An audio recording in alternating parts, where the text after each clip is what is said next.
주님의 은혜 내게 넘치네. 나를 향한 주 은혜.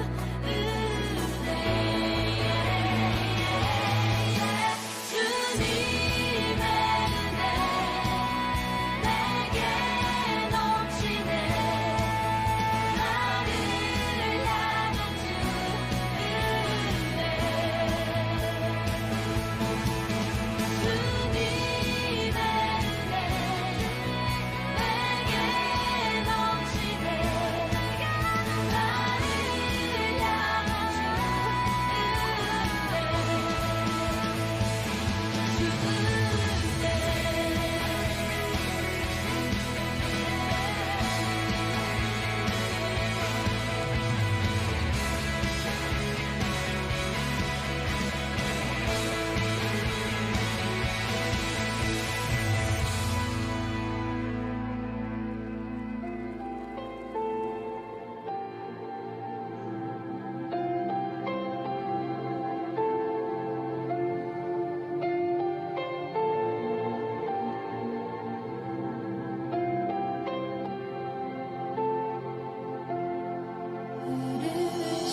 지쳐갈 때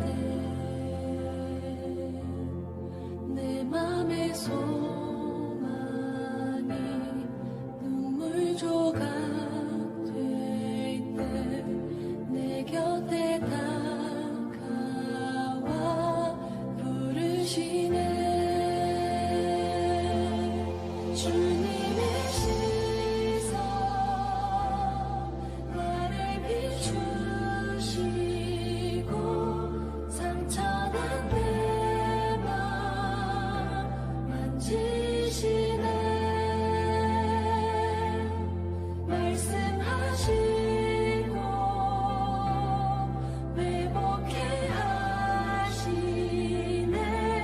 주의 사랑이 다시 살게 하시네. 우리의 시간이 한숨만 남기고 반복된 실패 속 지쳐갈 때 내 맘의 소망이 눈물 조각 될 때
어떤 말로 다 할까요? 주님 사랑하는 마음, 주님 사랑하는 나, 주님 무엇라 말할까요? 그냥 주님이 좋은 아주 작은 저예요. 주님 어떤 말로 다 할까요? 주님 사랑하는 마음, 주님 사랑하는 나, 주님 내 주님 이름만 불러도 가슴이 뛰어요. 주님 내 주님, 주님 곁에 머물고 싶어요. 다 같이 고백할 거예요. 주님, 주님 무엇라 말할까요? 그냥 주님이 좋은 아주 작은 저예요. 주님 어떤 말로 다 할까요? 주님 사랑하는 마음, 주님 사랑하는 나, 주님 무엇라 말할까요? 주님 무엇라 말할까요? 그냥 주님이 좋은 아주 작은 저예요. 주님 어떤 말로 다 할까요? 주님 사랑하는 마음, 주님 사랑하는 나, 주님, 주님 내 주님 이름만 불러도 가슴이 뛰어요. 주님 내 주님, 주님 곁에 머물고 한 번 더, 주님 내 주님, 주님 내 주님 이름만 불러도 가슴이 뛰어요. 주님 내 주님, 주님 곁에 머물고 싶어요. 보이지 않아도 주 따라갑니다. 나는 모를 때도 주님 다 아시니, 보이지 않아도 주 사랑합니다. 오직 선하신 나의 주님, 보이지 않아도 보이지 않아도 주 따라갑니다. 나는 모를 때도 주님 다 아시니, 보이지 않아도 주 사랑합니다. 오직 선하신 나의, 한 번 더, 보이지 않아도 저는 주를 따라가겠습니다. 보이지 않아도 주 따라갑니다. 나는 모를 때도 주님 다 아시니, 보이지 않아도 주 사랑합니다. 오직 선하신 나의 주님, 주님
내 주님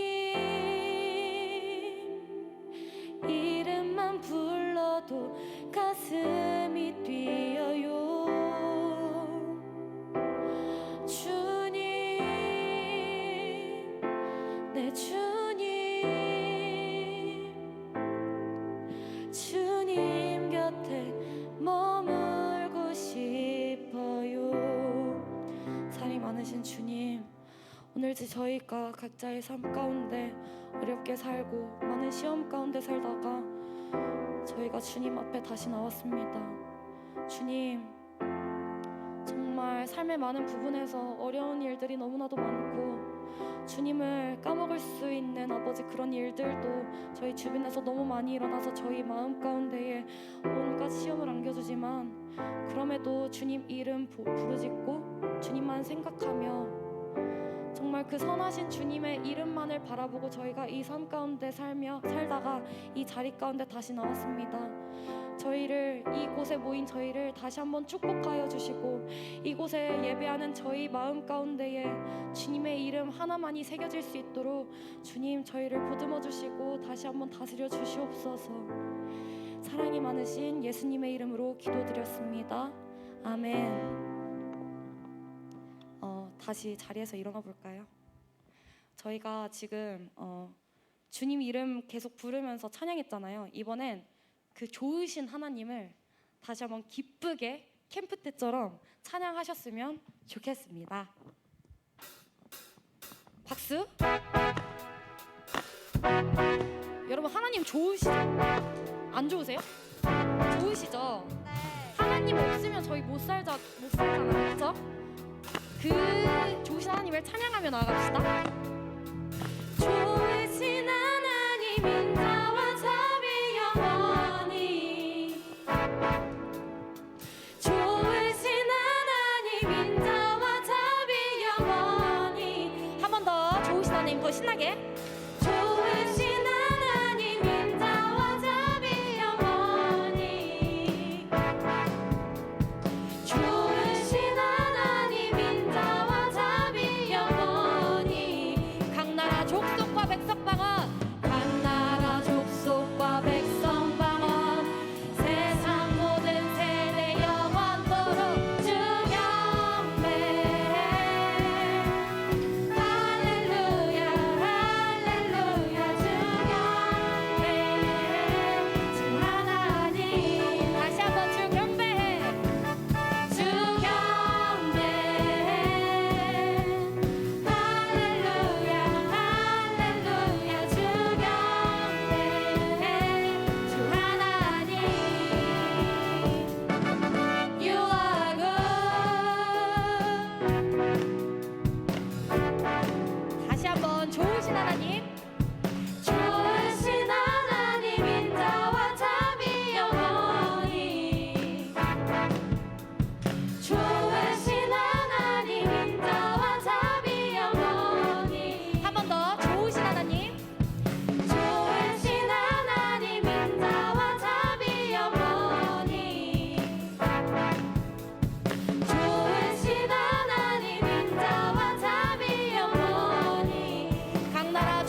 내게 유익하던 것을 다 애로 여기네. 구주를 위하여 모두 다 버리네. 모든 것을 잃어버려도 아깝지 않은 예수를 아는 지식이 가장 고상함이라. 육체를 신뢰하지 않고 겸손한 마음으로 부활의 능력과 고난에 참여하며 그의 죽으심을 본받아 그리스도를 얻고 예수의 안에서 발견되려 함이라. 때를 향하여 그리스도 예수 안에서 부름의 상을 위하여 달려가노라. 이전에 있는 것은 모두 잊어버리고 앞에 계신 이번에 처음부터 다시 고백할 건데요. 두 손 가슴에 보고 한번 고백해 볼까요? 두 손에 가슴에 보고 고백할게요. 내게 유익하던 것을 다 애로 여기네. 누구를 위해서? 구주를 위하여 모두 다 버리네. 모든 것을 잃어버려도 아깝지 않음은 예수를 아는 지식이 가장 고상함이라. 육체를 신뢰하지 않고 겸손한 마음으로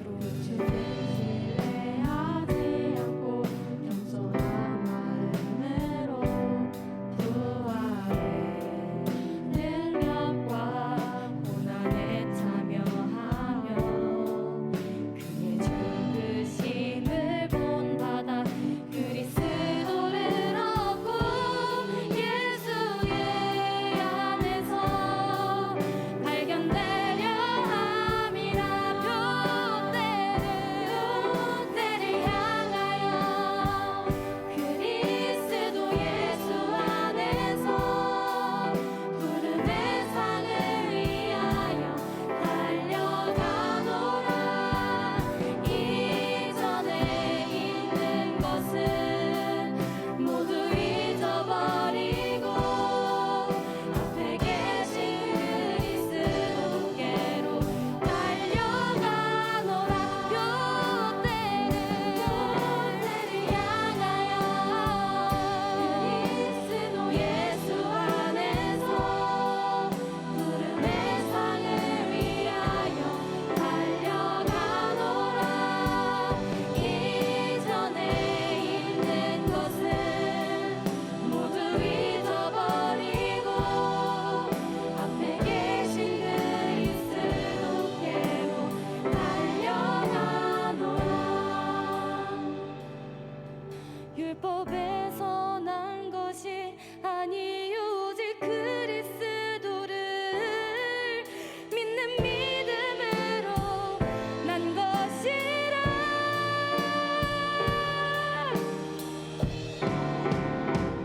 표대를 향하여 그리스도 예수 안에서 부름의 상을 위하여 달려가노라.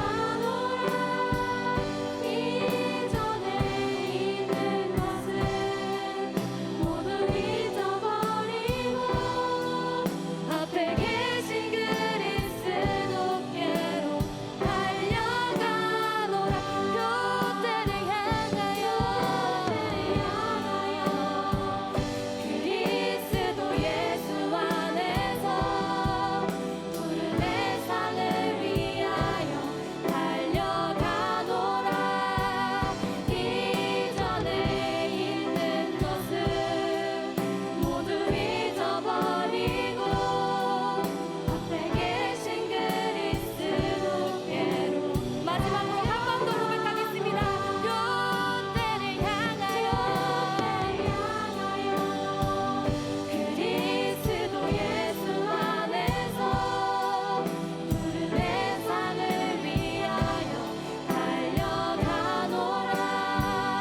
주일날 한 자리에 모여서 함께 하나님을 찬양하고 예배하게 하시니 감사드립니다. 오늘도 우리가 이 자리에서 살아계신 주님을 찬양하고 살아계신 주님을 경외하고 경배하고 그 살아계신 하나님의 말씀을 듣기를 원합니다. 듣는 우리의 마음과 귀를 열어주시고 하나님의 말씀 앞에 우리가 믿음으로 반응할 수 있도록 역사하여 주시옵소서. 감사드리며 거룩하신 예수님의 이름으로 기도드립니다. 아멘. 큰 소리로 아멘 합시다. 아멘. 네, 우리 잠시 광고 전달하고 말씀 진행하도록 하겠습니다. 네. 여러분 안녕하세요. 뭐야? 왜 다 가운데 앉아 있어? 시선이 많이 집중되는데? 좋습니다. 네, 반갑습니다. 광고쟁이 총무 윤종민 선생입니다. 반갑습니다. 네, 여러분 많이 와주셨네요. 아유, 우리 고등학생 친구들은 모의고사 봤죠? 네, 고생 많았어요. 네, 파이팅하고 더 달려가야 돼요. 어쩔 수 없어요, 그건. 고생했고, 아무튼 네, 광고 시작하도록 하겠습니다. 근데 시작하기 전에 여러분들 얼굴이 좀 말이 아니야, 주호야. 퀭해 보여 되게. 좀 스트레칭 좀 할까요? 여러분 말씀 40분 들어야 되는데 이대로 들을 수 있겠어요? 선생님 따라해보자. 자, 어깨 쭉 펴요. 손 쭉 들어. 자, 하나, 둘, 셋, 넷, 다섯, 여섯, 일곱, 여덟. 자, 목 한번 돌려보자. 목. 하나, 둘, 셋, 넷, 다섯, 여섯, 일곱, 여덟. 자, 좋습니다. 좀 풀려요, 피곤이? 아침 일어나자마자 피곤이 죽겠지, 얘들아? 죽으면 안 돼요. 살아야 돼요. 네, 아무튼 그렇습니다. 너의 이름 한번 봅시다, 여러분. 주보 한번 들어볼까요? 너의 이름. 오늘은 어떤 친구가 나올지 기대가 됩니다. 자, 가족관계, 엄마, 아빠, 할머니, 호정 메이트. 네, 누군가 있는 것 같습니다. 그 나이는 낭랑 18세라는데요. 와, 18세가 낭랑이면 제가 25살인데 저는 뭘까 궁금하네요. 돌아오고 싶은 순간은 엄마 뱃속이라는데 기억은 나요? 누군지 모르겠는데 궁금하네요. 엄마 뱃속으로 돌아가고 싶다 하네요. 네, 좋아하는 찬양은 공감하시네 라는 찬양이고, 말씀은 마태복음 7장 7절 좋아한다고 합니다. 발사이즈는 250이니까 뭔가 약간 누군지 알 것 같죠? 약간 여자인 것 같고, 고등학교 2학년 별로 없거든요 우리가. 그래서 여러분 알 것 같아요. 생일은 세븐일레븐. 아, 7월 11일. 센스 있네. 오케이. 오늘의 TMI는 토요일인데 학교 간다 합니다. 고생하고요. 좋아하는 음식은 마라탕. 좋습니다. 마라탕 맛있죠. 저는 별로 안 좋아해요. 그리고 취미는 산책하기고, 키우고 싶은 동물은 넓적부리 왕새라는데 웃기려 한 거죠? 뭔지 모르겠는데, 네, 넓적부리 왕새 이따가 나오면 한번 물어봐야겠어요. 특기는 속타라는데 속타가 뭐예요? 빨신 타자? 야, 진짜 별거 다 줄인다. 아무튼 포기할 수 없는 건 잠이랍니다. 잠, 그래요. 포기할 수 없죠 이거. 학교 DJYS. 저 이거 알아요. 제가 살짝 물어봤는데 대전 여상이래요. 대전 여상 맞죠? 맞아요? 중학교 친구들은 선생님 여기 없는 것 같죠? 다들 왜 안 봐? 아무튼 네, 그렇습니다. 자, 누구일 것 같아요 여러분들? 채빈이요? 채빈이? 우리 친교부장 채빈이요? 맞나요? 앞으로 모시겠습니다. 박채빈 친구 앞으로 모셔주세요. 네, 물어볼 게 많습니다. 자, 우리 일단 친교부장, 이 너의 이름을 주관하고 있는 엄청난 친구예요. 그래서 이번에 친구가 없었나 봐요. 이게 최후의 비장의 카드로 자기를 뽑았는데, 자, 일단 넓적부리 황새가 뭐죠? 그 공룡에서 공룡의 후손 2m까지 자라요. 키가 2m. 제가 180인데 이만큼이면은 키울 수 있어요 집에서? 집이 아파트 아니에요? 접어서 좋군요. 네. 자, 속타라 했는데 타자 몇 나와요? 약간 350. 350 기본 아닌가? 그지? 채빈이 기준. 네, 채빈이 기준 350이 속타라 합니다. 한 빨리 치면 500 나오지 않나? 아무튼 네, 그렇습니다. 자, 목장하고 간단한 자기소개하고 들어가면 좋을 것 같아요. 네. 친교부장이고 온유목장 박채빈입니다. 여러분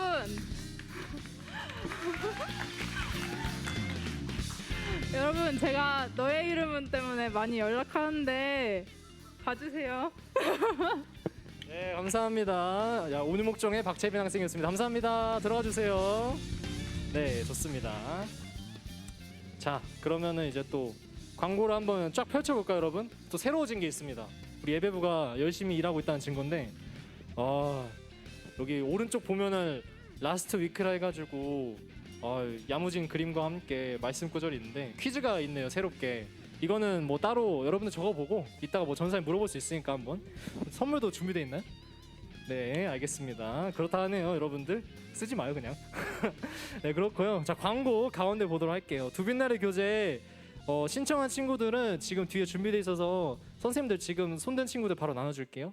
목장 모임 때는 바빠서 친구들 손들어 주시고 네, 한 명씩 나눠주시면 되겠습니다. 없는 친구들은 온라인 PDF 올려놨으니까 그걸로 보세요, 여러분들. 네. 여러분들 받을 때 엄청난 기대감과 감사함과 눈물 젖은 그 두 빛날의 교재를 받으면서 네, 열심히 말씀 읽었으면 좋겠습니다, 여러분들. 옆에 민주 있어요, LM쌤. 네. 우리 목장 무시하지 마요. 나 다 봤어요. 네, 좋습니다. 다 받았죠? 좋습니다. 온라인으로 볼 수 있으니까 그거 참고하시고. 자, 예배부 친교부 찬양팀 상시 모집 중인데 신청 좀 하세요. 자, 넘어갈게요. 청소년부 주말동 안내입니다. 주일 예배, 경건의 토요기도에 늘 있으니까 여러분들 함께 동참했으면 좋겠습니다. 그리고 중요한 분기별 두빛날의 시상이 돌아왔습니다. 박수! 와! 박수 안 치는 친구들은 말씀 안 읽는 거지?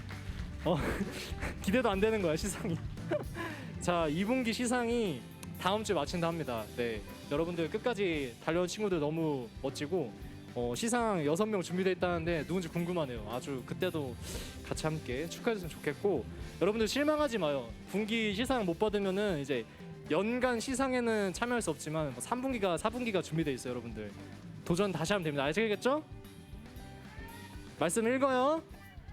제발 좀 읽어요. 네, 좋습니다. 자, 그리고 나 한 가지 궁금한 하나 좀 해도 돼요? 친구야, 너 이름 뭐야? 나와봐. 나 너 처음 봐가지고 아까부터 궁금해가지고 촬영할 때마다. 친구 어디 목장이에요? 램캐슬. 아, 예렘쌤 누구 친구 이름 뭐예요? 정재원? 재원이 맞아요? 네. 아, 예렘쌤 한 번 살았네요. 네, 우리 재원 친구가 오랜만에 나와서 한번 얼굴 소개시켜주려고. 그래서 박수 한번 줄까요? 아, 오랜만에서 너무 좋아요. 계속 나올 수 있죠? 네, 좋아요. 자, 카메라 한번 보고 인사 한번 해요. 줌도 있어요. 아, 좋습니다. 들어가주셔서 감사해요. 자, 끝이 아닙니다. 옆에 있는 친구 나와볼까요? 아, 궁금했어. 이 두 명이 진짜 내가 보던 뒤통수가 아니었어. 그래서 궁금해서. 친구 이름 뭐예요? 심하석이요. 자, 하석이 어디 목장이에요? 램캐슬이요? 아, 물어봤어야 되는데 아깝네. 아, 예렘쌤 알아요? 어때? 좀 약간 불편하죠? 아니요. 아, 진짜요? 아, 진짜 나한테 솔직하게 얘기해도 되는데 안 불편해요? 몇 학년이에요? 저희 중이요. 중2요? 아, 좋습니다. 우리 중학교 2학년 친구 하석이가, 하석이 맞죠? 네, 오랜만에 또 나왔는데 여러분들 인사 많이 해주세요. 알겠죠? 좋습니다. 자, 들어가 주세요. 감사합니다. 자, 이제 제 눈에는 새로운 친구도 없는 것 같아요. 다 아는 얼굴인 것 같아서 저는 이만 들어가도록 하겠습니다. 감사합니다.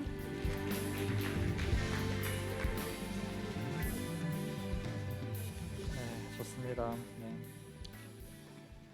자, 분기별 시상이 이제 어느덧 2분기가 또 끝나가요. 16주, 그 다음 주 금요일까지 해서 끝이 나고 그 다음 주 12일부터 3분기 시작됩니다. 3분기에 더 많은 친구들이 도전하셔서 함께 말씀 읽고 또 선물도 받아가고 그러면 좋을 것 같아요. 아멘이십니까?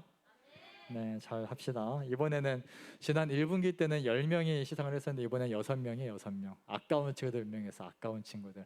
만점자가 이번에 올참은 아마 한 명인가 될 거예요. 한 명인가. 네. 어쨌든 하나님 말씀 함께 보도록 합시다. 오늘 창세기 25장 말씀이에요. 창세기 25장 19절에서 26절 말씀입니다.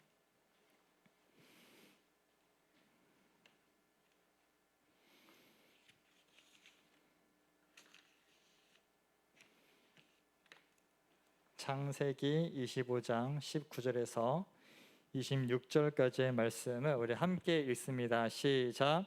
다음은 아브라함의 아들 이삭의 족보이다. 아브라함이 이삭을 낳았고 이삭은 40살 때에 리브가와 결혼하였다. 리브가는 바단 아람의 아람 사람인 부두엘의 딸이며 아람 사람인 라반의 누이이다.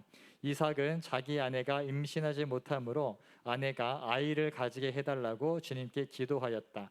주님께서 이삭의 기도를 들어주시니 그의 아내 리브가가 임신하게 되었다. 그런데 리브가는 쌍둥이를 베었는데 그 둘이 태 안에서 서로 싸웠다. 그래서 리브가는 이렇게 괴로워서야 내가 어떻게 견디겠는가 하면서 이 일을 알아보려고 주님께로 나아갔다. 주님께서 그에게 대답하셨다. 두 민족이 너의 태 안에 들어있다. 너의 태 안에서 두 백성이 나뉠 것이다. 한 백성이 다른 백성보다 강할 것이다. 형이 동생을 섬길 것이다. 달이 차서 몸을 풀 때가 되었다.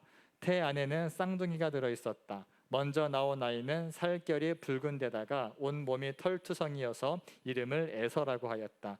이어서 동생이 나오는데 그의 손이 에서의 발 뒤꿈치를 잡고 있어서 이름을 야곱이라고 하였다.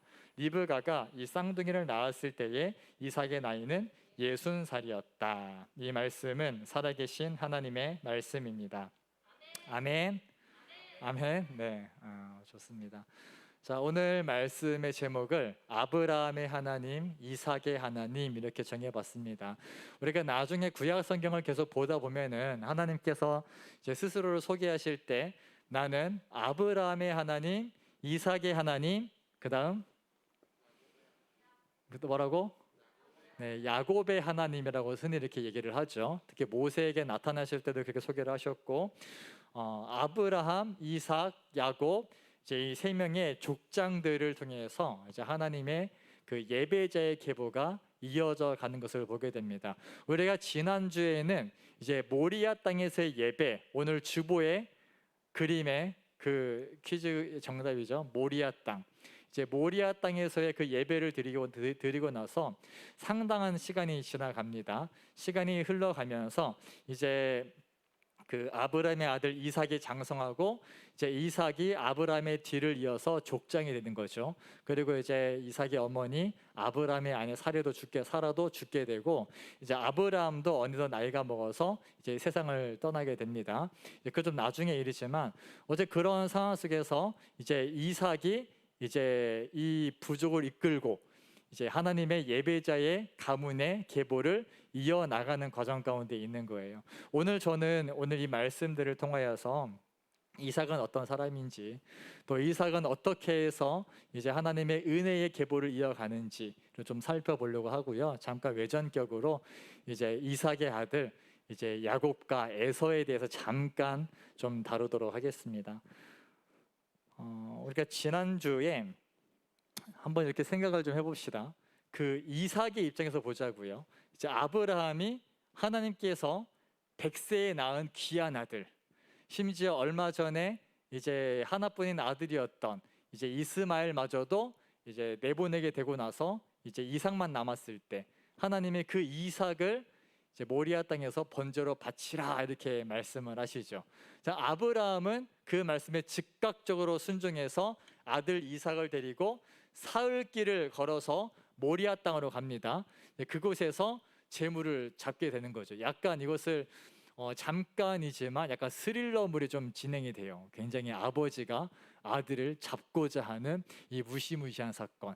아들은 아버지한테 아버지 다 있는데 재물은 어디 있습니까? 어쨌든 그걸 물어보는 걸 보니까 자기가 재물인지는 몰랐던 것 같아. 그런 상황에서 하나님께서 알아서 준비하실 것이다 라고 하면서 그 미묘한 분위기가 있었을 거란 말이에요. 그 미묘한 분위기. 근데 어떻게 보면은 여러분 상식적으로 생각해서 아버지가 아들까지도 죽이고자 했었다. 하나님께서 명령하시니까. 자, 이게 정상적으로 보입니까? 상식적으로 봤을 때 정상적으로 보이나요? 네. 왜 비정상으로 보이는 줄 알아요? 오늘날 시대 속에서는 우리가 용납할 수 없는 일이라고 여겨지기 때문이에요.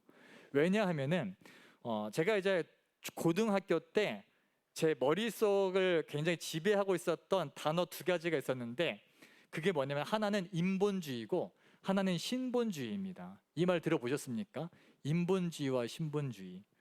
근데 오늘날 많은 기독교인들이 믿는다고 하는 사람들이 여전히 인본주의적인 생각을 가지고 살아갑니다. 제가 이것을 어디서 봤냐면은 그 예전에 그 이름이 맞나 모르겠어요. 김동환 목사님이라고 저 중고등학교 때 굉장히 유명한 분이었어요. 그때 당시에는 그냥 전도사님이었고 그냥 형제였는데, 왜냐면 이분이 굉장히 믿음으로 사시는 분이었고 정말 그 신본주의라는 말을 굉장히 많이 사용하셨어요. 그 책에서.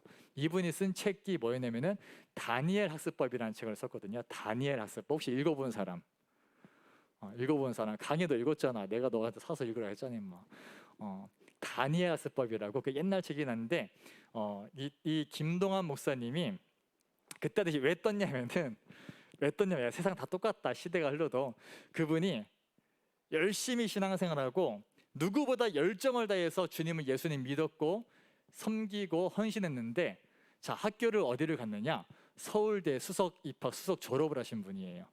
그러니까 이분이 믿음 생활 할 거 다 하면서 누구보다 더 열심히 하면서 성적마저 잡으니까 이런 사기 캐릭이 어디 있냐고.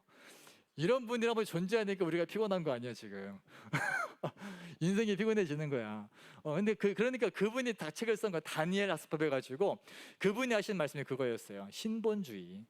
우리가 인본주의에 사로잡혀가지고 인간적으로 옳다고 생각하는 것, 인간적으로 이게 맞다고 여겨지는 것, 인간적으로 이것이 또 중요하다고 여겨지는 것들을 따라가는 것, 이것이 문제가 있다는 거죠.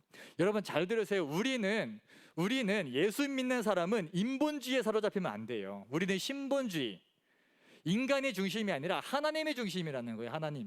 하나님을 중심으로 생각하고 하나님을 중심으로 살아야 되는데, 자꾸 인간적인 기준과 인간적인 가치가 우리를 사로잡으니까 여기서 인본주의에 빠지게 되고, 그러니까 신앙에 뭔가 문제가 생긴다는 겁니다. 여러분, 아브라함이 만약에 인본주의에 쌓여 있었다면 아들을 드리겠습니까? 인간적으로 말이 안 되는데요. 그러니까 뭐가 문제냐, 뭐가 중요하냐면은, 자, 잘 들으세요. 여러분들 지금 대한민국 한국 교회 가장 큰 병폐가 뭐냐면은 가정을 너무 우상시하고 있다라는 거예요. 가정 중요하죠. 하나님이 세우신 공동체니까요. 그런데 그러한 명분으로 어느 순간부터 가정이라는 명분이 세워지면은 하나님 무시해도 되는 일들이 생겨나고 있다라는 거죠. 대표적으로 가정 여행 있으면은 예배를 빠진다. 주로 여러분 예배 잘 나오던 애들이 예배 빠지는 이유가 가정 여행이에요.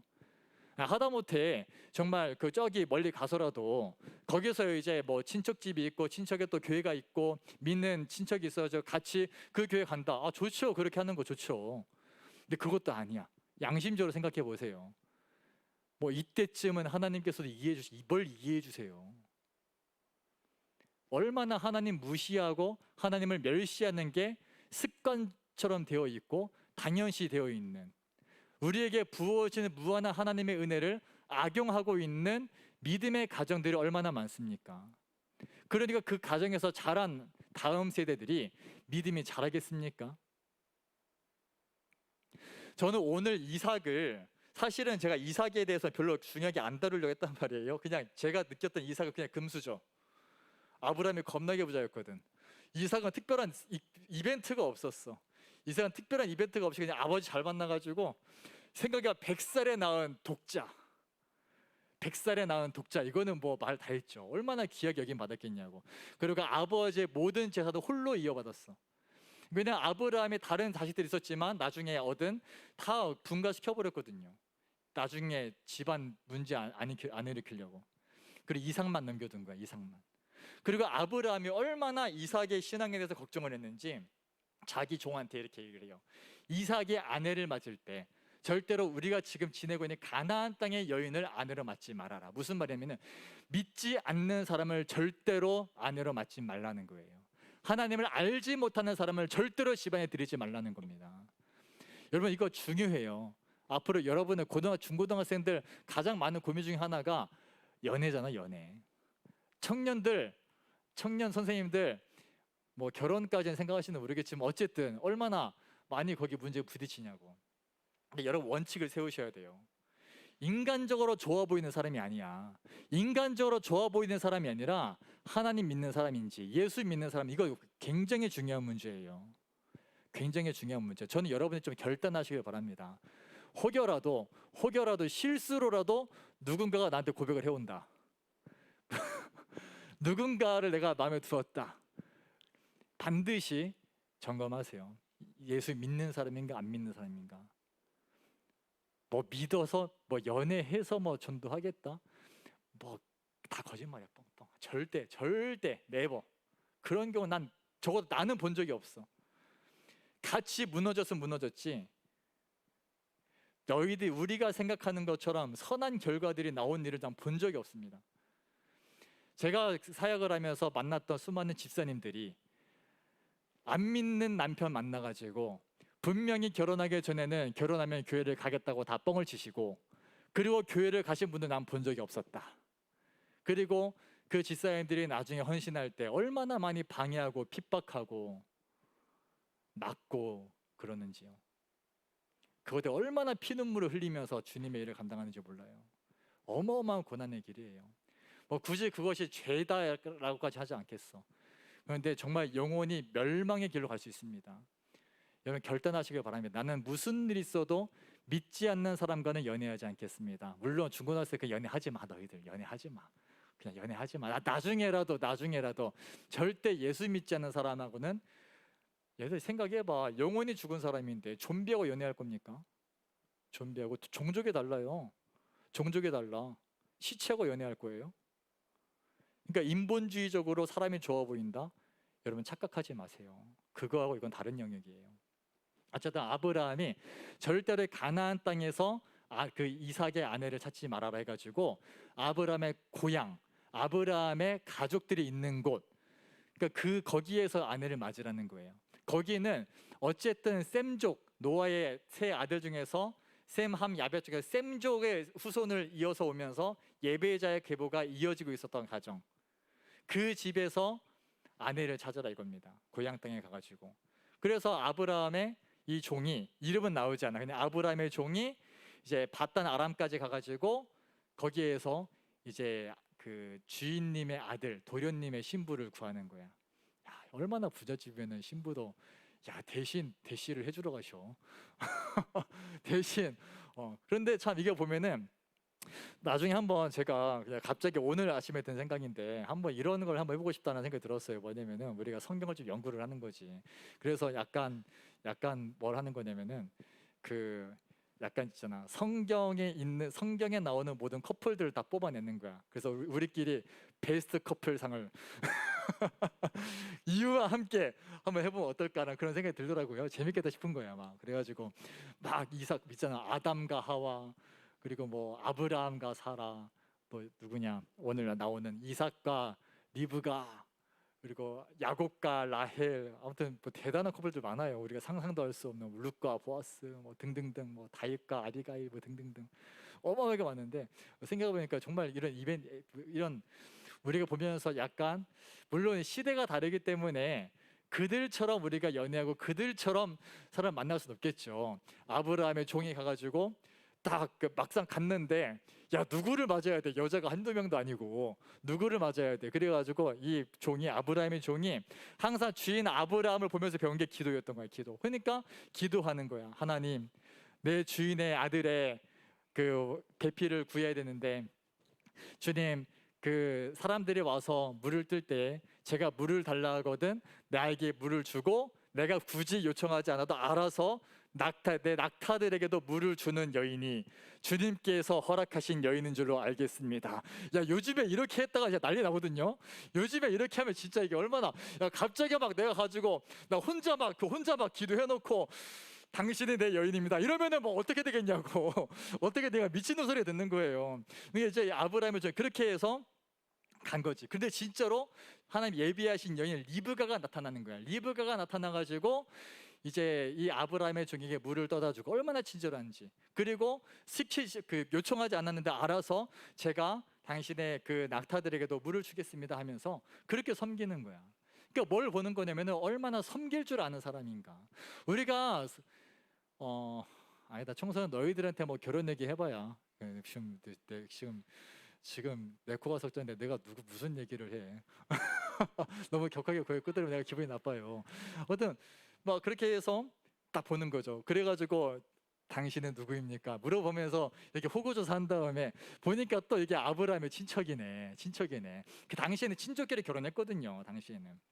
그러면서 이제 그 이 아브라함의 종이 리브가한테 자신이 이제 얘기를 다는 거야. 이렇게 기도했었고 이렇게 됐습니다 하니까 이제 리브가가 이제 가족들한테 가가지고 또 가족들이 듣고 나서 야, 또 이 가족도 대단한 양반들이야. 그걸 듣고 나서 허락을 해주는 거야. 데려가십시오. 데려가십시오.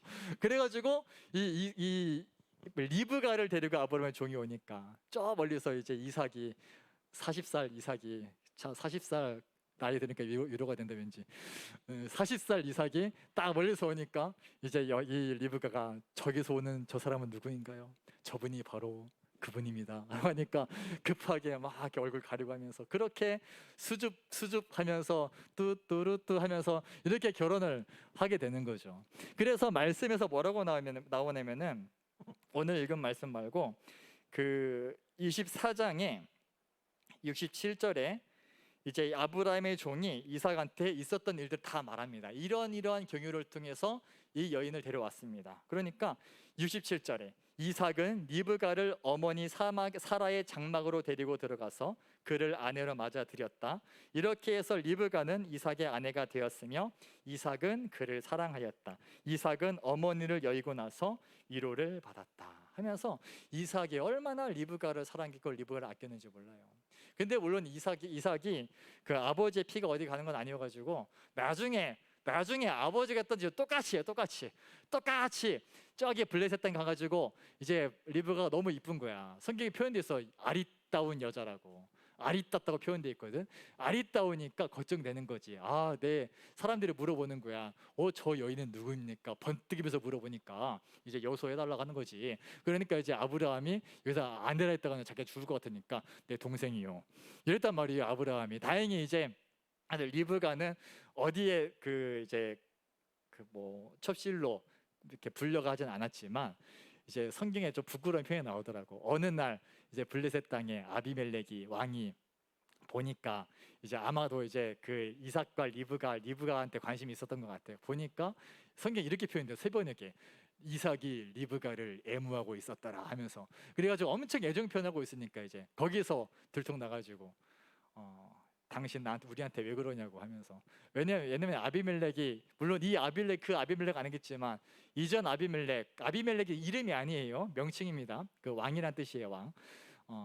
그런데 이제 이 아비멜렉이 그거 보고 나서 예전에 또 아브라함의 전적이 있잖아. 그래가지고 당신 때문에 우리가 또 죄를 지을 뻔하였어 하면서 그렇게 된단 말이에요. 근데 이삭의 인생을 보면은 이삭은 그냥 막 형통해요. 이삭 형통해. 사람이 굉장히 온유해요. 그래서 막 우물 파고 나서 다른 부족들이 와가지고 이삭이 실컷 파놨더니만 내 거야라고 하니까 그냥 비켜주고 이것을 계속 하는 거야. 싸우지 않아, 달려들지 않아, 그냥 비켜주고 어떻게 보면 호구같이 느껴지는데 이 이삭은 그냥 그 보면은 하나님께서 은혜를 주셔가지고 거부가 되었더라. 계속 재산이 불어났더라. 뭐 이렇게 하면 말씀이 나오는 거예요. 그러니까 이삭한테는 뭔가 특별한 시험거리도 없었고 특별한 어떤 이벤트도 없었고 얘들아 야곱도 엄청 험난한 인생을 살고 이 아브라함도 엄청 험난한 삶을 살았는데 이 이삭은 꼭 너희들 같아.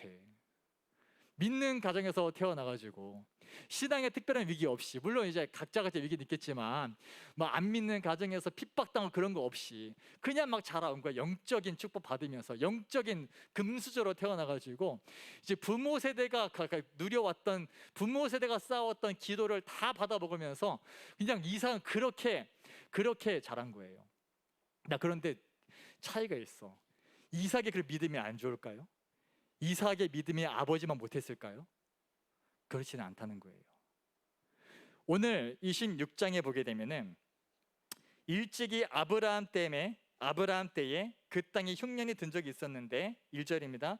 이삭 때에도 그 땅에 흉년이 들어서 이삭이 그랄의 블레셋 왕 아비멜렉에로 갔다. 이때 이제 그 또 아내를 동생이라 했던 사건이 일어난 거거든.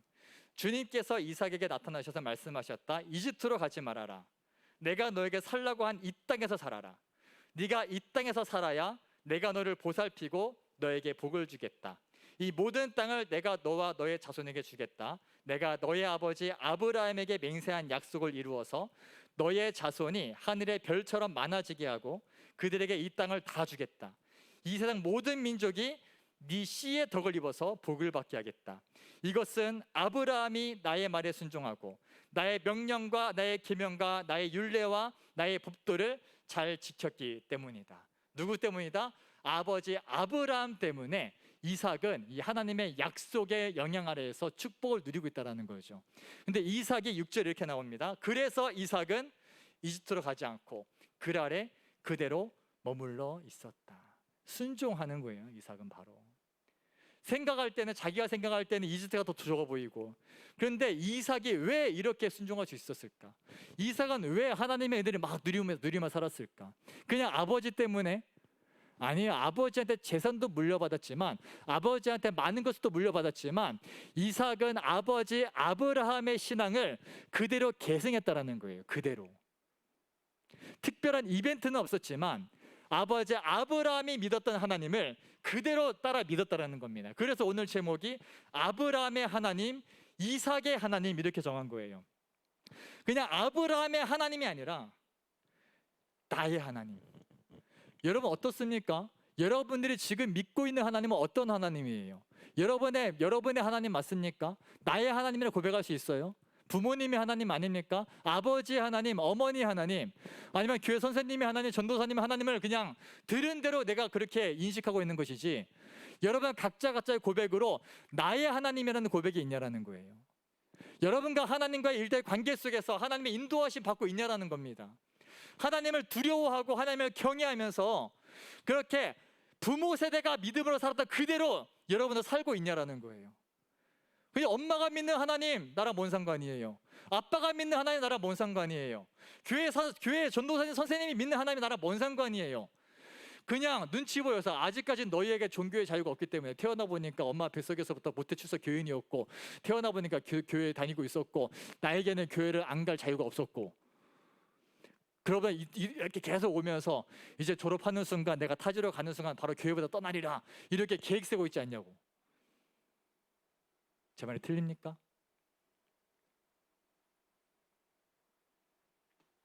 자, 그럼 어떻게 이삭은 아브라함의 하나님이 이삭의 하나님으로 그대로 남아가지고 아버지의 믿음에 못지않게 그 믿음으로 살면서 하나님의 약속을 다 누릴 수 있었을까?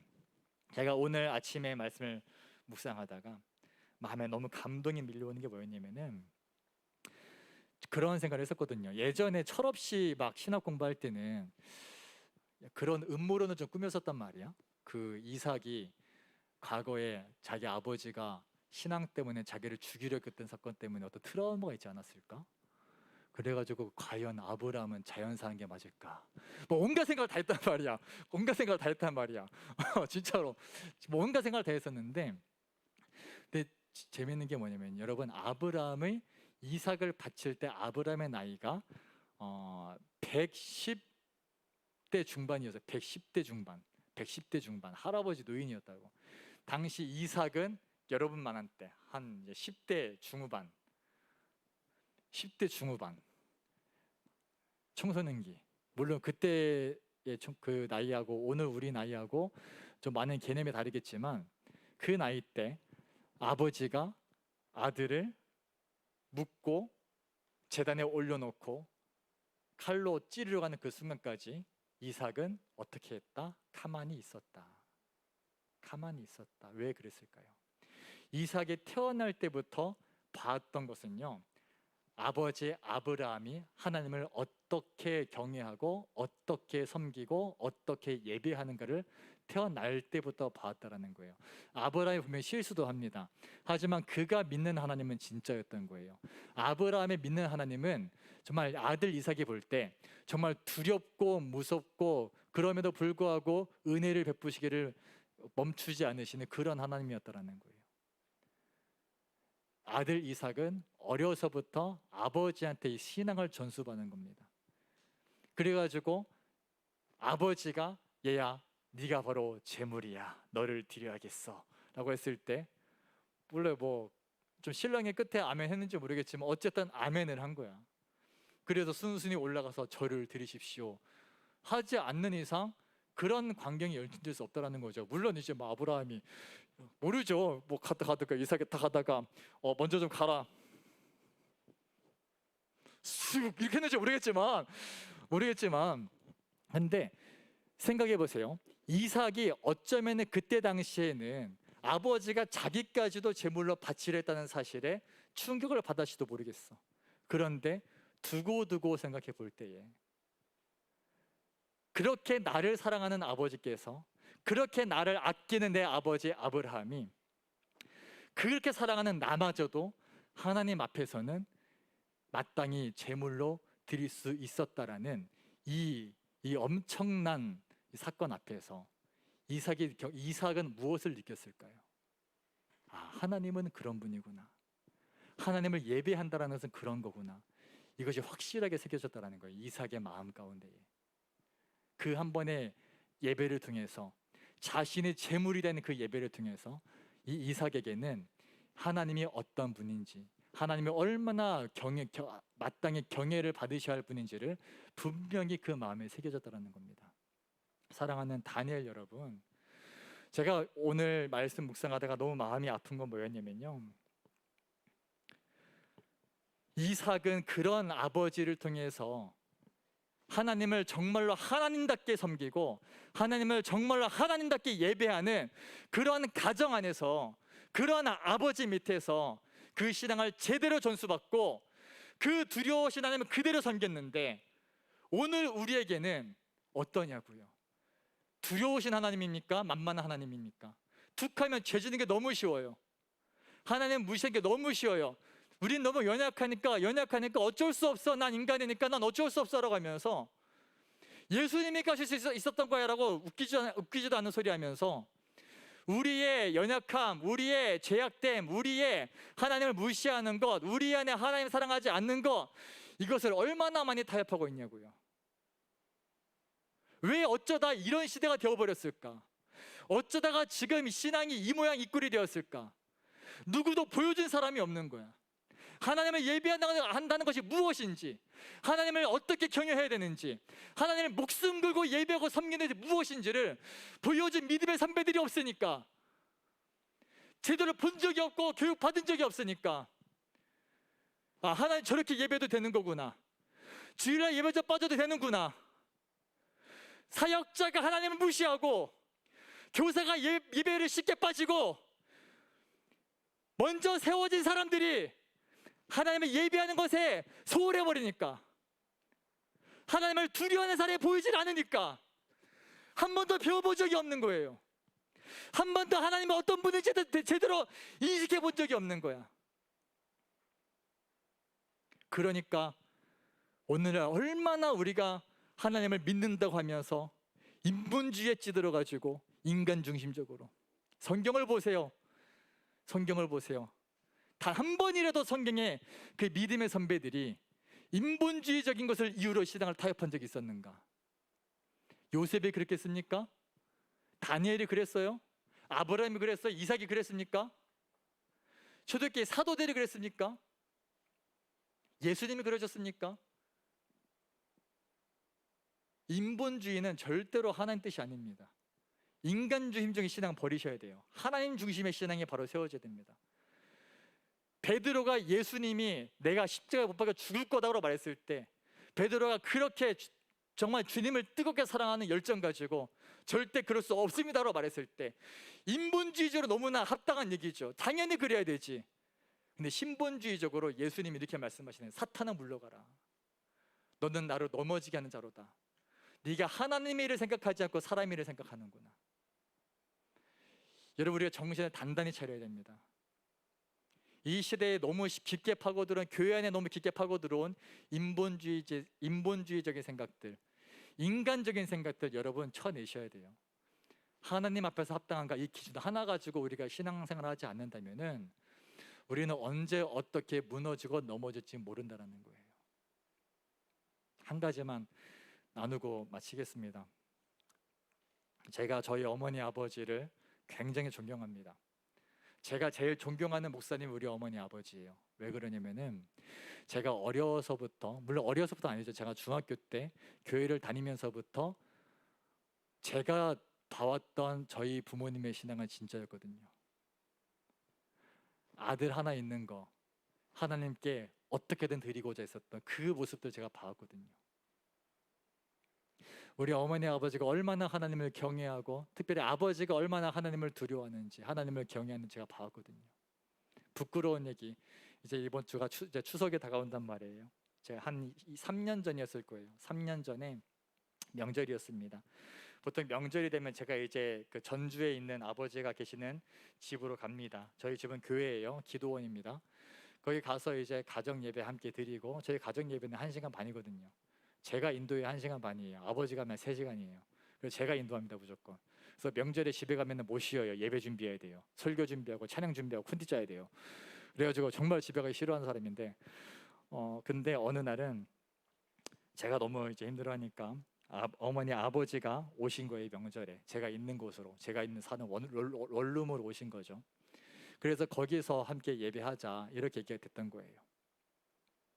그런데 제가 너무 못 나가지고 그냥 엄마 아빠한테 막 스트레스 다 풀고 그냥 할 소리 못할 소리 다 하고 막 짜증내고 신경질내다가 그냥 난 교회 가서 일할 거다 하고 어머니 아버지 집에 두고 교회 간 거예요.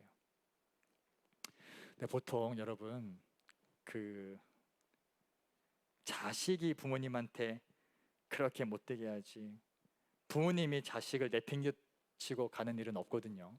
자식이 부모님을 그냥 불효해서 내팽개치고 가는 일이 있어도 부모님이 자식을 버리고 가는 일 없거든요. 저희 아버지가 저를 버리고 그냥 가시더라고요.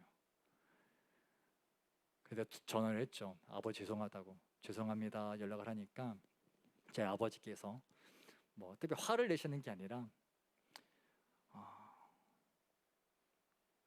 그냥 잘 쉬고 힘내고 그 격려의 말을 하시는데, 저희 아버지가 가신 이유가 그거였어요. 아버지가 마음이 불편하셨던 거야. 우리 집에 예배 자리가 있는데, 전주에 있는 그 교회가 있고 기도원이 있고 우리 가정이 예배하는 그 자리가 있는데 우리 아버지가 아들 때문에 그 자리를 벗어났다라는 거, 그것이 계속 마음에 걸리셨던 거야. 그래서 그런 일들을 겪으면서 아버지가 냉정하게 결단하시고 그냥 가신 거예요. 제가 어떻게 했을까요? 전화 드려가지고 아버지 정말 죄송합니다. 그리고 나 다음 날 제가 전주를 찾아가가지고 같이 예배를 드리고 그렇게 이제 시간들을 보냈었습니다. 저희 아버지를 볼 때, 저희 아버지는 저에겐 새아버지거든요. 친아버지가 아니라 저희 아버지는 강씨입니다. 저는 김씨이고요. 저는 제 어머니 성을 따랐기 때문에. 그런데 어느 날은 제가 아버지랑 함께 1대1로 데이트를 했습니다. 식사 대접해드리는데 저희 아버지가 저희 어머니랑 재혼하고 나서 예수님 믿고 나서 뭐 더 길어지기 때문에 상세한 내용 생략하고요. 부르심 받고 주님의 길을 가십니다. 그러면서 저희 아버지가 장남이셨거든요. 근데 가족들과의 연을 끊으신 거예요. 왜 그랬냐면은 어느 날은 제가 아버지 휴대폰을 우연찮게 봤는데 이제 모르는 번호로 문자가 와 있는 겁니다. 아버지가 장남이셨고 아버지께서 동생들을 굉장히 많이 이제 키우셨거든요. 키우다시피 하셨거든요. 그런데 한마디 형님 맞으십니까? 그러니까 아버지 동생분한테 연락이 와 있었던 거죠. 근데 아버지가 그걸 보질 않는 거예요. 그래서 아버지 여쭤봤어요. 아버지 가족들 보고 싶지 않으시냐고. 보고 싶다. 많이 보고 싶다. 그런데 우상 숭배하는 가정이었기 때문에 사명 감당하기 위해서는 아직은 때가 아니다. 그러면서 애써 모시고 계시는 거야. 제가 뭘 봤을까요? 어떻게 인간이 그럴 수 있습니까? 그렇게 봤을 거예요? 아니요. 우리 아버지가 정말로 하나님을 두려워하시는구나. 정말로 하나님을 하나님답게 섬기시는구나. 우리 아버지가 믿는 하나님은 정말 그런 하나님이시구나. 저는 오늘 이 시간 여러분과 함께, 우리 선생님들과 함께 결단하기 원하는 것은요, 우리가 이렇게 보여줘야 되지 않겠습니까? 좀 하나님을 하나님답게 우리가 섬겨야 되지 않겠습니까? 뭐 단순히 가족 신앙 전수의 문제만이 아니라 우리가 학교에서, 우리의 가정에서 복음을 전하려고 한다면은 여러분들이 어떤 신앙을 통해서 복음이 전해질까요? 여러분들이 어떤 모습을 통해서 하나님의 하나님 되심이 다른 사람들에게 전파될 수 있을까요? 타협해서요? 사람들 눈치 본다고 마음 열기 위해서 내가 너무 완고하게 나가면 저 사람이 마음 닫을까 봐 신앙 타협하고 믿음 내어주고 그렇게? 아니요. 하나님을 정말 하나님답게 우리가 믿어야 되지 않겠냐고요. 그 높고 높으신 하나님을 정말 그에 합당하게 우리가 하나님을 경외하고 하나님을 예배하고 하나님을 섬기지 않는다면은 도대체 누가 우리의 모습을 보고 하나님은 정말 살아계시는구나, 하나님은 정말 대단하신 분이구나, 하나님은 그런 분이구나 어떻게 알겠냐고요. 정작 믿는다는 우리가 쉽게 하나님 무시해버리고 하나님 예배하는 거 쉽게 빠져버리고 신앙 얼마든지 타협해버리면서 그런 우리를 보면서 누가 도대체 하나님을 하나님답게 섬기고 하나님을 제대로 경외하겠냐고요. 가정에서부터 그게 무너지고 교회 안에서 믿음의 선후배가 안 되는데 그게 무너지고 맨날 하는 얘기들이 무너진 얘기, 넘어진 얘기, 하나님 무시했던 얘기, 죄 짓는 게 너무 일상이 되다 보니까 이제는 마음의 양심이 마비가 되어버려가지고 아무렇지도 않게 뭘 자랑이라고 무너졌다고 넘어졌다고 쉽게 하나님 무시하고 내 감정 먼저가 되고 언제까지 우리가 그렇게 살아야 될까요? 오늘 말씀 아브라함의 하나님, 이삭의 하나님, 여러분 우리가 이 말씀을 기억합시다. 그래서 당시에 우리가 우리의 믿음의 선배들 가운데 그런 사람을 찾아볼 수 없었다면은 죄송합니다. 정말로 이렇게밖에 말할 수 없는 현실이 너무나 슬프고 안타깝지만 우리가 성경을 통해서 봐야 되지 않겠냐고요. 성경을 통해서 예수님은 어떻게 사셨는가, 우리 믿음의 선배들은 어떻게 사셨는가, 말씀을 통해서 우리가 증거를 얻고 말씀을 통해서 우리가 근거를 얻고 그렇게 순종함으로 아브라함의 하나님, 이삭의 하나님, 그 야곱의 하나님이 오늘 나의 하나님이 될 수 있기를 예수님의 이름으로 축복합니다. 네, 죄송해요. 시간이 좀 많이 지나서 오늘 제가 사무 처리를 들어가야 돼가지고 오늘은 제가 따로 기도를 못하고 제가 마무리 기도하고 예배 마치도록 하겠습니다. 하나님 감사합니다. 오늘도 하나님이 예배하는 거룩한 주의 백성들을 주님 축복하여 주시옵소서. 우리가 말씀을 통해 들었던 것처럼 아브라함의 하나님, 그 이삭의 하나님, 아브라함이 자기 아들까지도 아끼지 않고 하나님께 드리려 했던 그 깊게 하나님을 경외했던 그 모습을 아들 이삭이 본받았던 것처럼 하나님 오늘도 우리가 이 믿음의 선배들의 예배자의 모습, 믿음의 선배들의 하나님을 경외하는 이 신앙을 본받아서 우리가 이 땅 가운데 이 시대 가운데 그렇게 하나님을 증거할 수 있는 우리 한 사람 한 사람 될 수 있도록 인도하여 주시옵소서. 감사드리며 거룩하신 예수님의 이름으로 기도드립니다. 아멘. 우리 주기도문 하심으로 예배를 마치겠습니다. 우리 좀 손을 드시고요. 우리 주기도문 합니다. 하늘에 계신 우리 아버지여, 아버지의 이름을 거룩하게 하시며 아버지의 나라가 오게 하시며 아버지의 뜻이 하늘에서와 같이 땅에서도 이루어지게 하소서. 오늘 우리에게 일용할 양식을 주시고 우리가 우리에게 잘못한 사람을 용서하여 준 것 같이 우리 죄를 용서하여 주시고 우리를 시험에 빠지지 않게 하시고 악에서 구하소서. 나라와 권능과 영광이 영원히 아버지의 것입니다. 나라와 권능과 영광이 영원히 아버지의 것입니다. 아멘. 우리 하나님께 영광의 박수 올려드리며 일 마치겠습니다. 목장별로 좀 모이셔서 잠깐 좀 시간 좀 가져주시기를 바랍니다.